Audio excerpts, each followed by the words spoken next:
Hello, everybody. My name's James. Welcome to another Planet FPL Clash of the Correspondents. And on this podcast, Chrsi Stone is going to try and turn his camera around the wrong way while I try and do an intro to a podcast. There you go. It's I'll step back to it's shower. it's a game week 4 London derby that we're looking forward to. Firstly, it is a Clash of the Correspondents debut for our Fulham correspondent, Lewis James. Are you, Lewis? I'm good, you. I'm very good, thank you, mate. And our West Ham correspondent, Chrsi Stone, is in. He's trying to make me laugh already. How are you, pal? I'm good, mate. I'm good. But short of a few technical issues, let's say. West Ham are a technical issue. Lewis, let's start with you, mate. Fulham start. Unlucky defeat at United, although they had a lot of chances. Win against Leicester, draw at Ipswich. Is this par so far? How Yeah, do you feel with Fulham start? pretty expected. I mean, like you say, we're unlucky at United, but then I actually think we're pretty lucky at Ipswich. I thought we were really bad the second half. So maybe just levels out. And Ipswich away is, I think because it was the first game that Ipswich had where they were expected to get something from the fans, I think it just created a bigger atmosphere. So we'll not be the only team that struggles there this season, No, like definitely Luton not. last season, for example. So, yeah, expected. I mean, we dominated against Leicester. We're just letting a shit set piece goal, basically, which we've been really bad from them so far this season, set pieces. But with Andersen and hopefully Sander Berge coming into the team, the height will sort of, because the thing was, João Palhinha and Tosin were our two big aerial threats in both boxes. So losing them both has sort of made we're quite a small team, so hopefully that will get sorted when new signings come into the team. Okay. And Chris, what you made of West Ham start? Two home defeats, but against Champions League qualifiers and a good win at Palace. Yeah, I'm okay with it. I mean, I would have taken potentially we could have had no points. We could have had four. So three feels about okay. It's just something to build on. Difficult little periods. The home games haven't been brilliant, obviously, with the opposition. But yeah, good to get that win. I think we've got Palace just at the right time, I think. Yeah, before a few changes, a few people leaving. One obviously has gone to Fulham, as we'll speak about in a bit. Your next home game, Chris, after Fulham away, is Chelsea at home. There's got to be a danger here that this is going to be 3 home defeats in a row to start the season under a new manager. Does that create a narrative that's concerning? It's certainly being at the games. It hasn't felt that way. I think people are fairly realistic. The way we've been playing has been all right. We've been in the games. We've not. It's ironic because we lost 3-1 City, but it's a completely different 3-1, completely different terms of performance to how it was in the 3-1 last year. So I don't think there is too much of a problem. Chelsea is a bit of a different one because obviously they're a rival in terms of locality. So I think there needs to be a performance. Even a draw would be good enough, I think, against Chelsea. But they're in Europe. They're rotating. They're going to be inconsistent. So it's just what Chelsea you get on the day, really, isn't it? You don't know with them. You have got this weird quirk, Chris, which Lewis reminded us of before we started, of all these games in London to start the season. Your first 9 games in London, so your first 4 away games are London derbies. You've obviously been to Palace, you've got Fulham. Game week 6, you go to Brentford. Game week 8, you go to Tottenham. So travel shouldn't be a problem here, mate. And you ain't got No, European football this year. no. Theoretically, should be all guns blazing. Should be raring to go. Shouldn't be any issues. But it's West Ham, so you never know. They're fine fun. But What yeah, it's a weird situation, to be honest with you. And it can't be it's not a bad thing in a way because we've got a bit of a mixed bag with the first sort of 9 fixtures, some good ones and some not so good ones. So the fact you're not travelling, that's got to be a thing in our favour, I should say. Lewis, does West Ham home scream must win?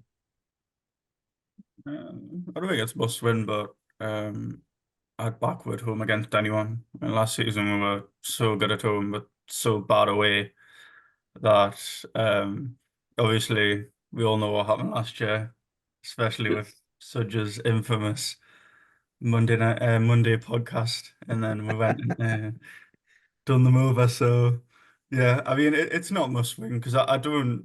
There's never any pressure on Silva. Silva creates his own pressure, but he is the most valuable piece of the puzzle at Fulham. So he will demand a win, but there's no pressure to win. But I would But expect. for those who don't remember what Lewis was talking about, Suj may have made a comment after winning at Tottenham, I think on the Thursday night beforehand, that they'd be all right at Fulham at the weekend. I think It's he may because have even said something like, "It's not like we'll lose 5-0 or it's something." because And Fulham beat Forest the same week, oh, that's right. Yeah, you and then beat he said Forest they'll not do it 5-0. again. That's right. And he says it's not like we'll go down and lose 5-0. And sure enough, you did. And actually, Lewis, despite your kind of wretched away form last year, you did win at West Ham as well. 2-0. Yeah. So 7-0 across the two games last year. They've changed manager. Is that annoying? So I'll leave you. I'll get on to you. Um, Not really, because I don't. I mean, I've not watched. I've watched like the Villa game, which I don't think West Ham were particularly good, and the City game where they were all right. But I don't think there's. I don't think there's a big enough identity change yet to the way that they're playing. So I don't particularly think at this point in the season, anyway, that it's too much of a issue. Chris, anything in that? The fact that they beat you comfortably twice last year? Yeah, I mean, I didn't. We had some strange results. I think that was the Fulham one was, I think, one of many that sort of come about where we lost sort of 3 or 4 games by more than 5 goals or 4 or 5 goals. I don't think we're in that place now. So obviously, I'm not going to I'm not going to say anything too profound at this stage and tempt fate and do a sidge. But I'd I'd be majorly shocked if something similar happened. I think it'd be a much closer game. I think it's one of those games where both teams feel they can win it. Yeah. But it's just it's a very difficult game to read. Fulham have made some good signings. They've obviously, as Lewis said, Silva's done well there. I mean, ironically, he was sort of linked with West Ham, but then a lot of people were at one stage. I mean, we've started all right. I mean, I know they say that we haven't changed much, but I think where it's been changing, it's been slightly subtle in terms of he wants to play with more possession. So that has crept in. We did have more possession against Fulham, a little bit more against City, but that's not really a measure because you can't really measure yourself against City. Certainly did against Palace. So that's where it's heading. I think we are getting a little bit more solid at the back. So that's a major factor. Less likely to make mistakes at the back. Ironically, the mistakes have come through. You're getting chopped up massively on Monday, mate, by Nico. Yeah, I could already see this going. Lewis, Chris mentioned obviously some new signings. One of the questions people really want to know is Joachim Andersen going to go in the team this weekend now, or is he going to stick with Issa Diop? What do we think?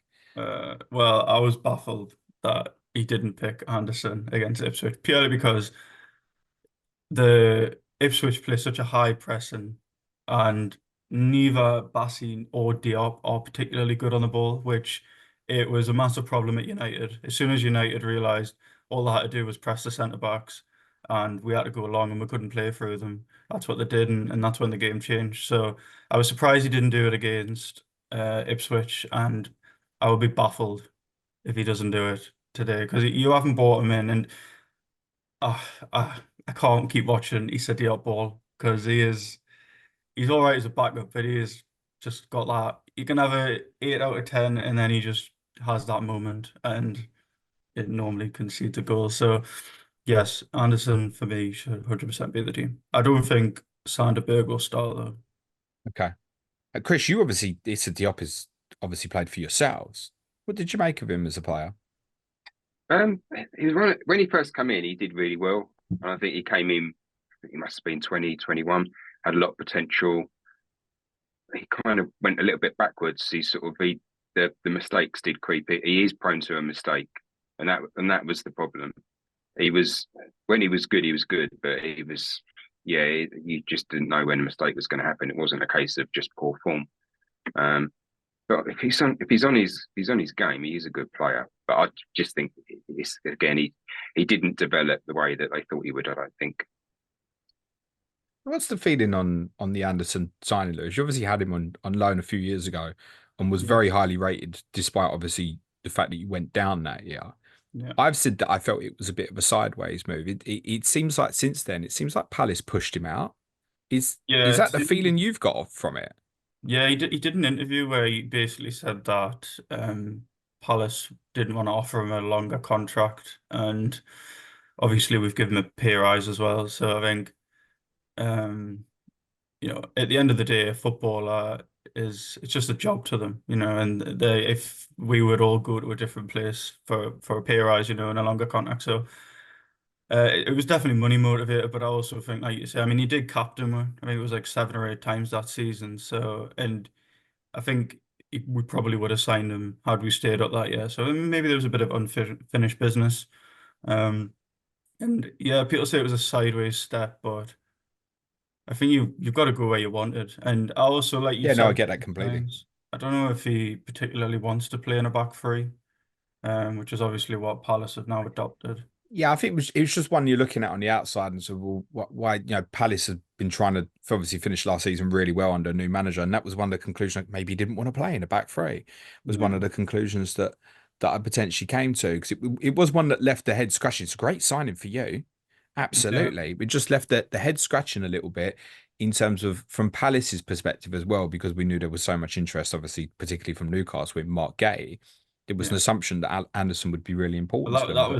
was another great moment for me because I knew as soon as we signed Anderson that there was no way that them lot were getting Gay. So that was I, a double. Newcastle with that accent, are they your rivals rather than like a Chelsea or something where you are, Lewis? Yeah, it's quite unique in it, I suppose. I mean, You like just I've called had Newcastle them lot.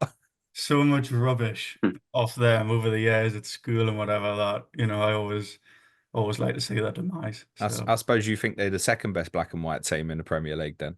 well, maybe the third. Maybe the first, who's second then? Uh, Maybe Tottenham. Tottenham wear the blue shirt. They're short, I suppose. It's Nah, not it's, particularly no, it's black. not back. Navy blue, mate. Navy blue. So you think Anderson will start? Yeah, 100%. 100% you're getting clipped But up on I Monday as also well, said mate. 100% at Ipswich and he didn't, so No, that's fair enough. But Sanderberg, you think won't? no. Explain your thoughts on that. Well, he played in the Carabao Cup against Birmingham, and I mean, to be fair, we made 11 changes that game, and there was like 5 or 6 debuts, and everyone see. I mean, we won 2-0, but everyone was a little bit off it.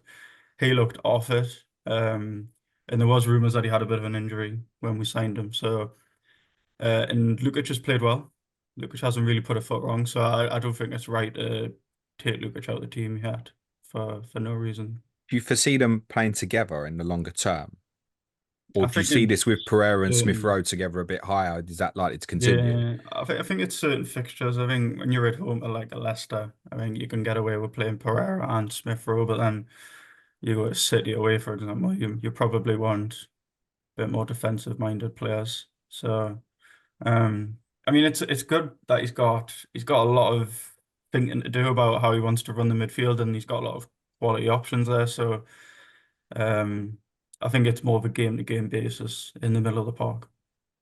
Just because you'd mentioned it, it wasn't a question I intended to ask, but you made me think of it because obviously that Carabao Cup tie was against Birmingham. Yeah. What did you make of the Jay Stansfield move? Well, obviously, it had rumored that it would reject a 10 million in the morning on deadline day, and then it sort of went quiet. And then, right at the end, it sort of appeared that it was 50 million plus five, plus a 20% sell-on fee, which is just crazy money, to be honest. For a player who he scored 2 goals, 2 senior goals for Fulham, and ironically, they were both in the Carabao Cup, both at St Andrews. So he's only ever scored for Fulham at St Andrews, 4 years apart. So yeah, you've got to take that money, unfortunately. PSR and et cetera, et cetera. How good of a prospect is he for those who have never seen him before? I think he's a good prospect, but he's also 22. He's not like He's not a baby, no. yeah, he's not a baby anymore. So he did all right at Birmingham last year in the championship when they obviously had 7 different managers. So I think he's a good prospect, but for that money, it's take it and go, I suppose. Did you ever think he was going to be good enough to be Fulham's number nine? Um, I didn't particularly think in Silva's system. He's not a Silva striker, Uh, and ironically, Silva didn't play him when he played against Birmingham and scored. Silva has always said he's more of a winger. He played out on the left, so I don't think Silva ever see him as a number 9 as well. Interesting. Another player you brought in is Reiss Nelson. Yeah. How quickly do you think he's likely to get involved for you? I think he'll be on the bench. I think Adama Traore, I've said it in Slack a few times, he's been really good this season. He seems to have got maybe 2% more composure in the final third, which So what? That's taking him up to what? 2%? 3%, I think. Yeah, he's been really good. So he's another one where it's hard. It would be harsh on him to take him out at this time, but I'd expect Nelson to get in the team at some point. You, Chris, have obviously brought a lot of players in as well. Let's run through some of them. I'm going to guess Wan-Bissaka established as first choice right back now. Is that what we're assuming? I would say so, definitely. I'd be 99.9% sure that that's the case. Yeah. Yeah, he didn't say 100%. He didn't get. No, he- smart. he Yeah. Covering myself. Lewis, you'll learn around here. You never say 100%, mate. Guido Rodriguez, what have you made of him, Chris? He's been all right. I mean, obviously he's not pacey, but I don't think they knew that. But he's good on the ball when his passing is accurate, and I think that's what he's been brought in for. Obviously, a bit of solidity, but also he can play those long balls. He seems to like the long balls, crossfield balls, or Lopetegui. So I think he's settled in quite well, considering been thrown in the deep end a little bit because obviously with his first game, he didn't have Alvarez with him, so that helps him having someone else there. Do you see them playing together, Rodriguez and Alvarez? Because I think a lot of the thought process would probably be one or the other. I think maybe to start with, they might do. I could see it maybe when you're playing some games. I guess this is where you're learning a bit about Lopetegui, because I think the defence is where he's going to focus on most heavily. That's where we can see the most improvement, because if you're in the game, then you've always got a chance. So it's whether or not he plays them together in all of the games and then takes one off if we need to, or whether but I think certainly against the big teams, we're definitely going to play those two together. Yeah, I would say so. Okay. Carlos Soler's obviously been signed, deadline day signing him from PSG as well. What's the expectation from him?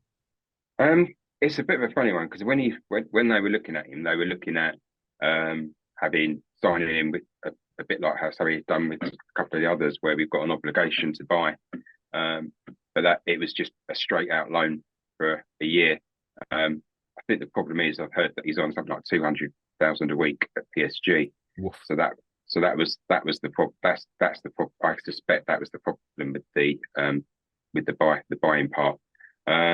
So he was seen as he's someone that Lopetegui wants, and is an admirer of. So he was seen as someone who would come into the team, but having that being a loan, that adds a different dynamic to it. But I wouldn't be surprised if he works his way in. But I don't know how. It's how quickly he adjusts and integrates.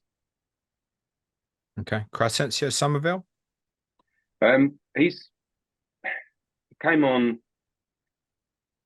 in the cup game, and he looked quite good.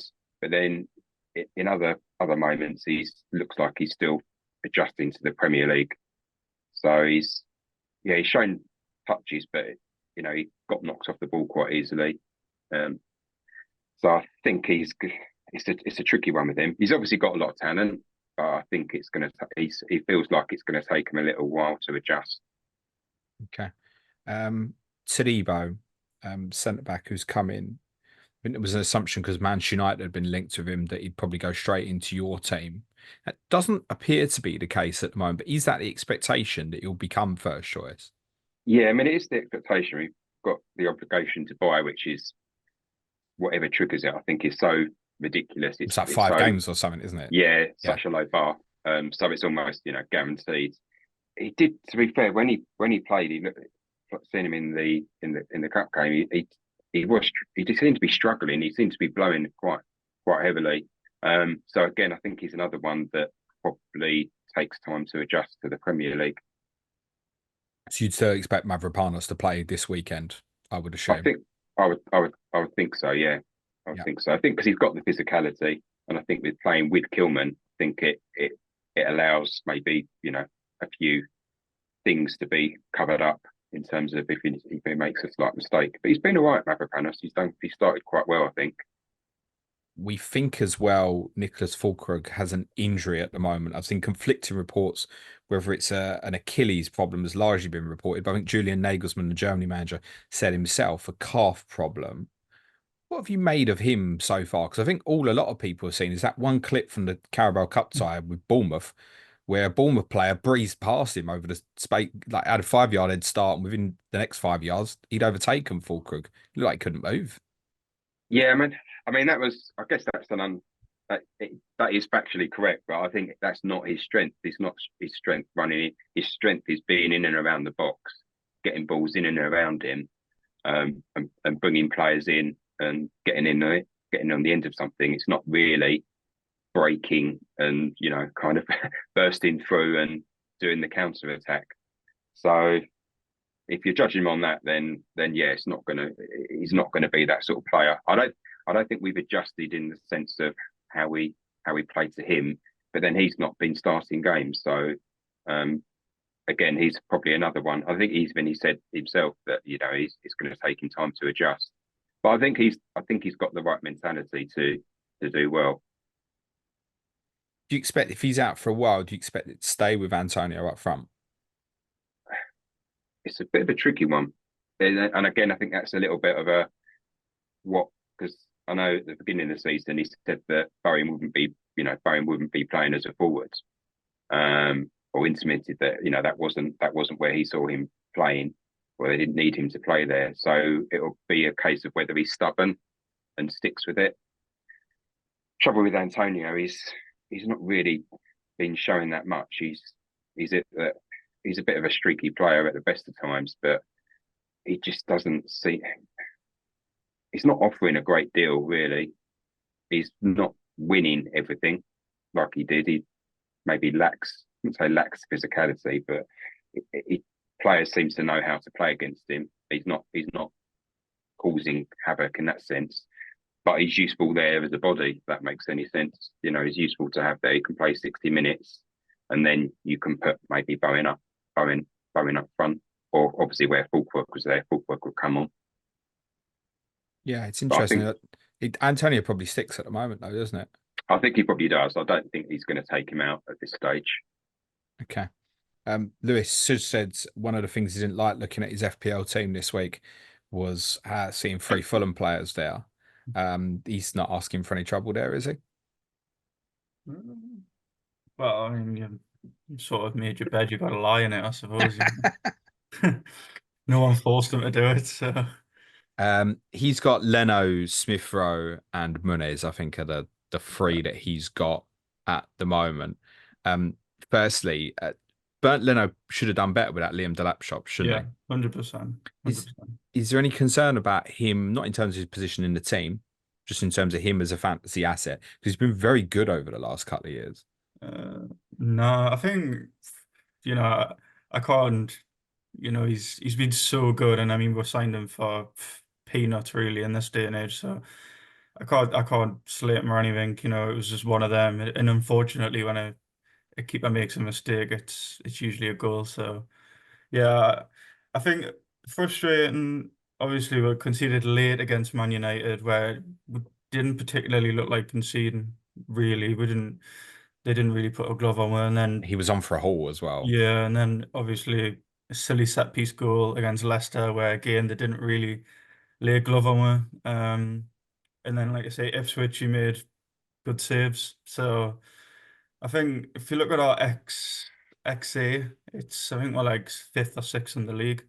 And that's obviously including 2 away games. So I just think we've been a little bit. Well, he's particularly been a little bit unlucky because if he gets that haul against United, then we're not even having this conversation. So yeah, I mean it goes both ways, isn't it? So I was just looking at expected goals conceded 3.5 from the 3 games, pretty good.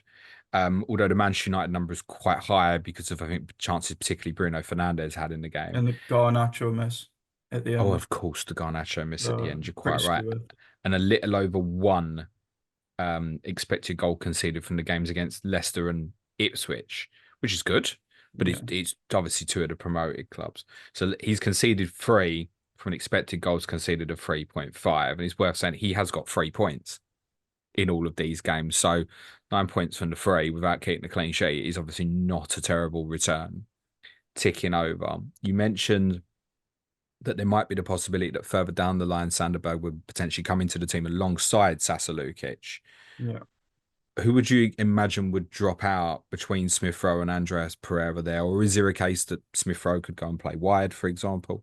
But I think Smith-Rowe could definitely go and play on the left if he felt the need to keep Pereira in the team. I think Pereira's like a classic example of like the eye test, because if you look at his stats, I think I don't know what their stat exactly is, but he created like the most chances in the league so far this season. But then if you actually watch him, it's a lot of corners that skew with his stats. So I think it would definitely be Smith-Rowe that stays in the team over Pereira. Okay. I just don't. He's obviously played Pereira in the this season, and I think he said and Pereira said that Pereira was supposed to play as an 8 when we signed him, but we lost Carvalho, and it meant that Pereira got moved up to the 10, and so I think there's potential there, but Pereira is very good at the press. We always use Pereira to trigger the press, and I think it's harder for him to do when he plays in the 8. Of course. And obviously, I think Silva's mentioned it that Smith-Rowe hasn't quite got what the press is yet, so he can't trigger it the same. So I think that if when we get the press right, I think it will help the people at the back as well. So the people like Leno and Robinson. Yeah. So you'll have a bit of value in Smith-Rowe, having known him from the start. Is obviously 5.6. Would your advice be stick there for the moment?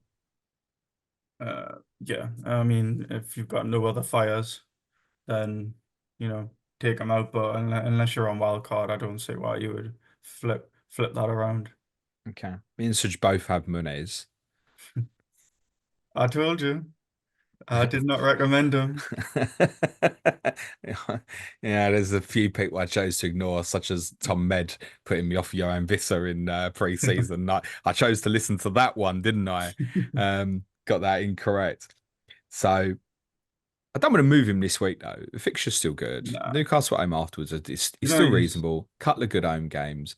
I'm not moving that, but there will be a lot of people who are sitting there on him and looking at João Pedro and Welbeck and yeah. thinking, I want to go there. It's not going to be for me because I think there'd be more value in holding the transfer at the moment. But what would you say to people generally who are considering that move? I would say do it, although it's not like he hasn't been getting chances. He's had big chances in every game, and he there's every chance he could score 2 this weekend. He's not. I would be more worried if he wasn't getting any chances or he looked off it, but he doesn't. And I mean, even the Smith-Rowe goal against Leicester, it's his knock on that then goes to Adama Traore, and then obviously to Smith-Rowe. So he's still involved in the game, and he might not be scoring the FPL points, but he's not at any threat of losing his place in the Fulham team because he's doing exactly what Silva wants him to do. He's having plenty of efforts, but they Yeah, don't feel like big chances at the moment. I think against Leicester, I think he had 7 efforts. I yeah, think. She's having a chances, but they don't feel like they're big chances at the moment. Is that fair? yeah. I think he had one where it was sort of a back back post header where it's basically if you get it on target, it's in. But he's he's a confidence player. I think he's really young still, and I think he needs to stop beating himself up when he misses a chance because I think it plays on his mind Okay. instead of just the top strikers that can just Just yeah, focus on throw the it next away one. and go to the next one. So I think he's still learning, and like I say, he's doing exactly what Silva wants him to do, and we've got enough firepower behind him where we're not relying on his goals in the team, but he still has a big value. Chris, Alphonse Areola, I presume, is fit for this weekend.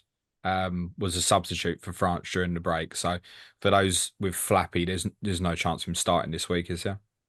No, I mean, if Fariola's fit, he plays, which obviously, as you say, I'd expect him to be because he wouldn't have gone if that would have been the case. Okay. Do you know who West Ham's most owned outfield player is in FPL? Um, is it a defender or No, I would probably say someone like maybe it's someone stupid like Suchek or something. no, it's not. I mean, a few people might have gambled on Souček, who obviously didn't start against Man City because he'd had a load of shots in the first couple of games, hasn't he? And he Yeah. scored at Palace, and he certainly should have scored against Aston Villa as well. And a few people went down that route and have probably regretted that because I guess there's no guarantee that he'll come back in Souček, is there? No, he was one of those players which is with all the signings, he's vulnerable. Okay. The answer to the question is Jarrod Bowen, Okay. 5.9% owned. Mohamed Kudus is 5.8% owned. Should FPL managers be looking at these two as potential brilliant differentials at the moment at 7.5 and 6.4 respectively? Boeing potentially. I think the trouble is where you've got Eze and you've got and Bono doing so well. That's a big factor because they're just below those price points. I think if they weren't, and then you've obviously now got Brighton with two good fixtures. Bowen would be the one for the moment because he's the one getting the results. He looks the most likely to score. Kudos is playing well, but I feel that he's the sort of player that you probably need to wait until he's maybe scored a goal because then he's going to go on a streak. But you don't know. He's doing everything. He's not having as many shots, but he's very heavily involved and he's causing a lot of problems. But that's different in FPL, isn't it? He doesn't look to be getting as many shots away as what he did before. Yeah, I mean, I would probably maintain that Bowen is worth the extra. But Yeah, that said, we had questions early in the week looking at sort of like 6.5 million midfielders over the next few weeks. And suddenly, despite in pre-season it feeling like there was loads, fixtures wise doesn't feel great at the moment. And you kind of are drawn to put Kudos near the top of that actually, of the players yeah. at that price bracket at the moment. I mean, I would wait if you were thinking of it. I would personally wait, miss out on the game that he scores that goal in because you don't know when it's going to be. It could be this week, it could be next week, it could be after that, and then that's the time to get him. Once he scored that goal, then he'll probably end up going on and doing a couple more. It's revolutionary advice that Chris missed the return.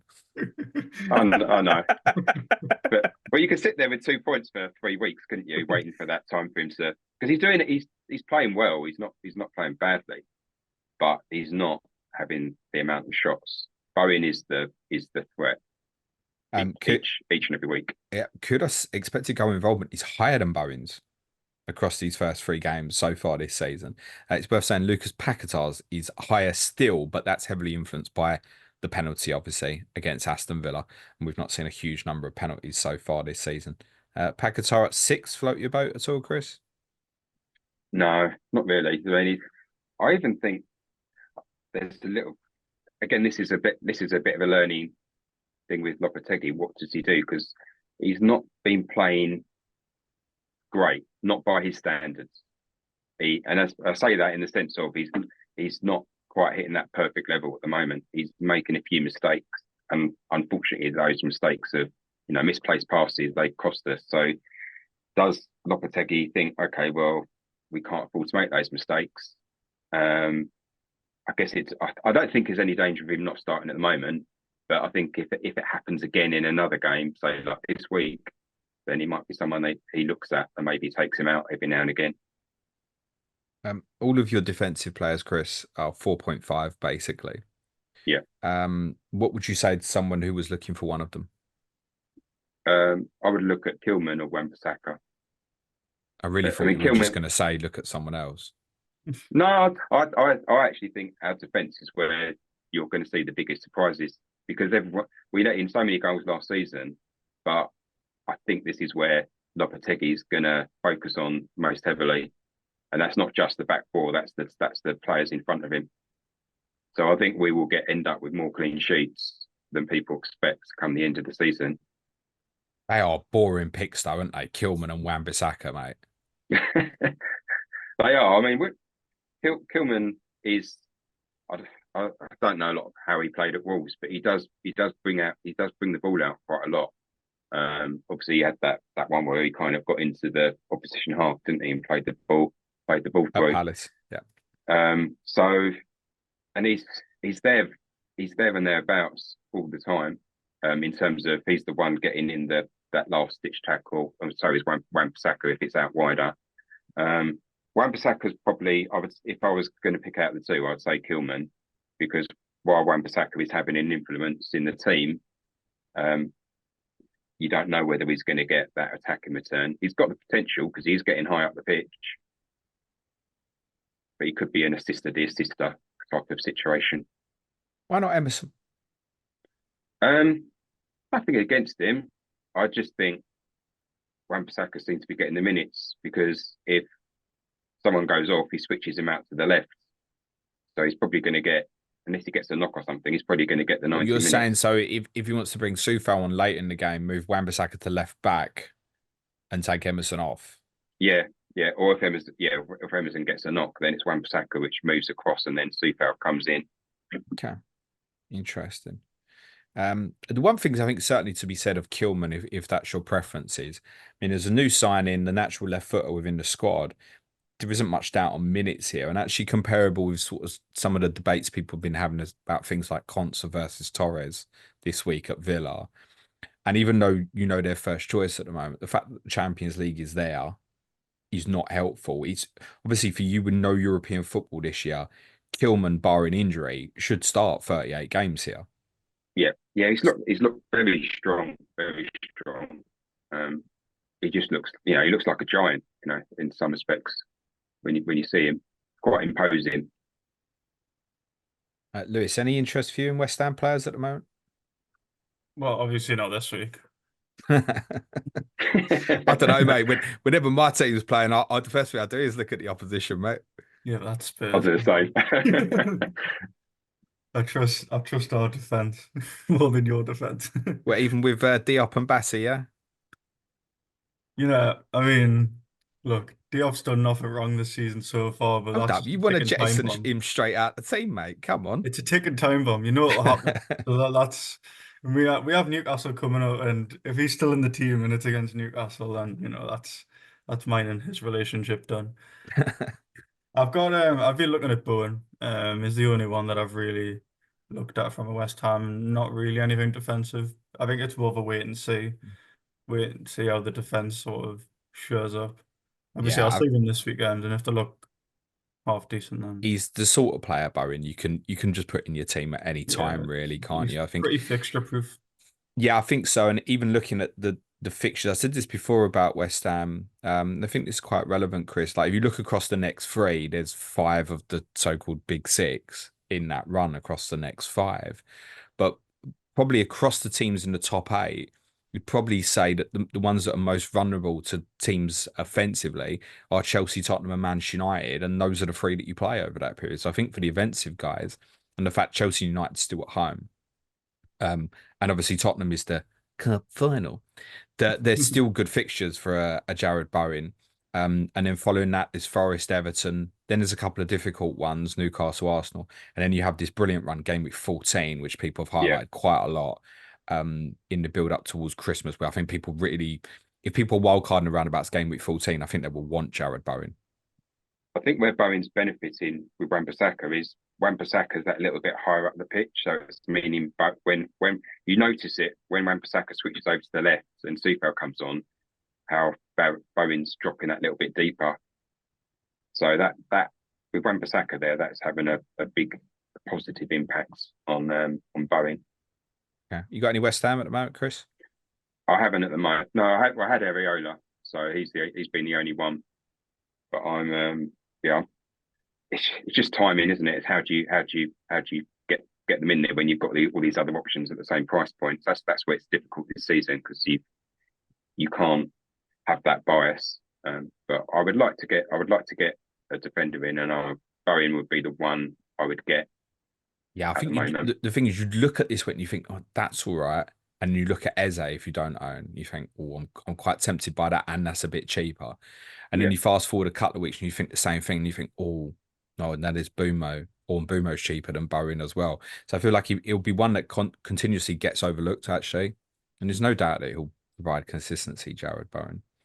Um, Lewis, Antonee Robinson, you were pretty firm on him in pre-season. I presume he's in your FPL team. No. Well, what's going on there then? Just I mean, for the last 3 years I've bench boosted in week 1. So it basically I just hate the chip because it means I can dead end the bench.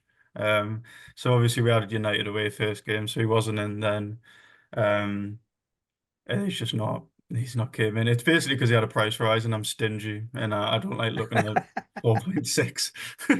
He's 4.6. Yeah. By the time the weekend comes around, he may be 4.7, mate. People like me and you who don't own, and we missing a trick here. I think yeah, but I also think maybe he might be getting a bit too expensive. And like, don't get us wrong. I mean, he had 2 assists in preseason, so so far, including preseason, he's on 4 assists, which is, and like I said to you in preseason that he should definitely do better, playing with better quality of player. He's just he is the player. Obviously, Fulham every year since Silva joined, sold a big player. It was like Carvalho, then Smith-Rowe, then Palhinha, and I think he's the one that goes next summer. There's a real shortcoming of good left backs, and he's been consistent over a while in the Premier League now. So I think Shame he's not English. well, he could have been English. But that was the He problem with was his mother and his father, was it? Oh, well, he was born in England. oh, was he? Yeah, he speaks. He's not got an American accent. He's from England. He just chose Oh, to I've speak seen him American. doing his isn't he like a magician or something? He's He's a doing like really good magician as well. card tricks and stuff. I've seen him doing that, yeah. It's a Um, shame because really could have done with a left back at the Euro. there's no doubt here over this forthcoming period that he could do something just randomly and play Castagno for a game at left back or anything like that, is there? No, I No. mean Robinson he's more of an athlete over a footballer, I always say, because he never like even against United, first game of the season, everyone's blowing out their arse, and he is still the one player who was doing his sprints up the line. He just never seems to be on empty ever, and he didn't get called up for the USA squad. The manager told him not to because he had two surgeries in the summer, Robinson, Yes, one on his wrist after and yeah, one on his wrist and one on his groin. So yeah, he got told to have 2 weeks rest. So he should be handy. fresh. Yeah. So Okay. I definitely wouldn't be selling him. All right, few benching dilemmas then. You can do some of mine here. Right. So who would you play this weekend? Robinson at home to West Ham or Conser at home to Everton?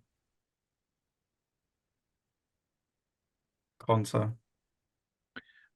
Robinson at home to West Ham or Gabriel or Saliba away to Tottenham? Robinson. Robinson versus Lewis Dunk at home to Ipswich. Robinson. Over Lewis Dunk at home to Ipswich, yeah. Yeah, they're just Brighton defense don't really fill us with excitement. Right, fair enough. Robinson versus Kilman. Robinson, home advantage and got potential. Hall. I guess there will become a point here because as much as Robinson's going up, because of preseason ownership, Joachim Andersen, I think, particularly if he didn't start this weekend, might soon hit 4.3. Yeah. That needs looking at if he dips that low, doesn't it? Yeah, 100%. I mean, I looked at him on wildcard and then I seen that, like you say, he was only going to go down in price before he needs to basically start in the Fulham team before that. He stops hemorrhaging Well, bonus. he probably So, needs to start and return, I should imagine. yeah. So I think if he goes to 4.3, then I think he might even be the better choice over Robinson, just purely on the value. Yeah, I think if you've got that distance and if you're fast forwarding here 3 or 4 weeks and you're wild carding then you've got a choice of Robinson at 4.7 or Anderson at 4.3, I Yeah. think you go Anderson at that point, wouldn't you? Yeah, 100%. Yeah, I think so. That's definitely worth Because he's monitoring. still a threat from set pieces, you know. Yes, and even with his direct passing as well. Well, I mean, I don't know if you've seen the highlights against Birmingham, but it was his long ball over the top to Stansfield. who then scored. So he got an assist in that game. So Yeah, he's been a solid player for a many number of years. I think that's a really good signing for you, mate. And it certainly filled the problem that you identified in pre-season, that was the priority position, yeah, I think was right he's not side centre very back. he's not very fast, and I think that might have caught him out a little bit at Palace, but Bassey is really fast. So I think their their advantages and disadvantages might complement each other. Well, However, go on. I will say I think Cuenca eventually is the starting left-sided centre back. In place of Bassi, for Yeah, clarity. Yeah. yeah. I mean, it's got no FPL relevance right now, but um, it it will happen at some point. How quick is he? Well, he's not as quick as Bassey, but he's definitely quicker than Anderson. Okay. Fair enough. I'm just thinking in terms of Anderson to the right-hand side as well. I mean, Kenny Tete's been playing. He's not slow either. No. I presume Tete is clear ahead of Timothy Castagna at the moment. Yeah, it's a bit of a weird one. I thought obviously Tete had pre-season and Castagna was at the Euros. So I think Tete was naturally fitter coming back. But I also don't know if we're playing Adama Traore more, who is not as defensive minded, and Tete is more defensive minded than Castagna. I don't know if there's something in that as well. So if that changed on the right wing, maybe Castagna were coming, because I Okay. don't particularly think Castagna did anything wrong to lose his place. Maybe it was He's just going to want to play, fitness. isn't he? There's no doubt about that. Yeah, yeah. Okay. That's one to monitor, certainly. What Fulham in for you at the moment, Lewis, in FPL? I've just got Smith-Rowe at the minute. What's your thinking? Well, around Smith-Rowe. Yeah. You looking at a Um, long-term hold here, or eyes yeah, on, like when you go to I, City in 7, for example, or I think I'll just keep him in, to be honest, because he's only getting better and he's only getting fitter and more confident. And obviously, we've just had 2 weeks off where he would have been working with a lot of the players because, we don't have an abundance of internationals, particularly in the offensive areas. So apart from, say, Iwobi, that front four, well, five including Pereira, they've been there for 2 weeks. So I suspect that he'll be better and more confident in Silva's system come Saturday. nationality is Muniz. Is he Brazilian? Yeah. Okay, so he wasn't on that flight that landed in Manchester last night, was he? No, no. No, that's great. That's great because I had all that from João Pedro this week. You said maybe go and buy. Okay, interesting. Good stuff. Thank you very much, gents. Let's do predictions before we finish up. Lewis, home team, off you go. 3-1. Fulham. 3-1. I mean, it's 5-0 last year, Chris, so you can't knock it. I'm being humble.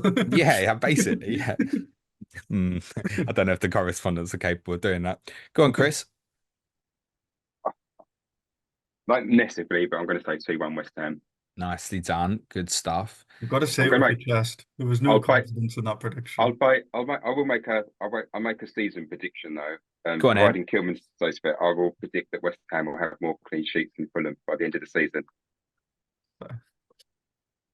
Nico, cut it. I'll give him that one. You can get me there. So, be a long wait to get 10 likes at the end of the season, won't it, on that video? I don't think you'll lose, Lewis. I don't think. No. I think home advantage would probably give you the edge. This does feel like a coin flip, though. I would not be surprised if you went there and won, Chris, considering a victory at Palace will certainly have given confidence to go and win a fixture like this away from home. I mean, quality of the opponent's similar as well, so capable. Yeah, you're strong at home, Chris. Lewis, really strong at home. I don't know if it's one of them as well, but there's a bit of psyche that like, oh, you're a nice club. Fulham Yeah, aren't offensive to anyone. So it's not like, I don't know, one of them away games where it's like in the northwest and you're like, oh, it's a tough place to go. you've got to get up for But it. actually Fulham is a tough place to go, isn't it? Yeah, it's a weird one because you would always say like teams that are good at home have loud and robust crowds, You don't. and we don't. But Yeah. maybe it's just like you say, the opposite effect. Players let their guard down because it's not like that. Yeah, it's a Yeah, strange one, but it works. maybe. Yeah, home form strong. I'll give you the edge. I think 2-1. Sorry, Suj. Apologies. Sorry, Chris. Apologies. Sorry That's to all all the right. other West Ham fans. Right, good stuff. Lewis, anything else you want to plug before we finish up? No, not at all.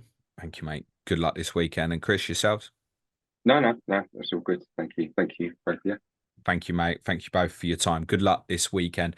I'll be streaming with Ask James tomorrow. 2 p.m. is scheduled time, UK time. Join me for that. Next week's Clash of Correspondence will be available for you next Thursday. It's a big one at the bottom of the table between two of the promoted sides. It's Southampton versus Ipswich with Matt Samuel and Paul Gore Allen. Just sees me to say thanks very much to Lewis, Chris. Good luck, gents. Cue music, please. Man child.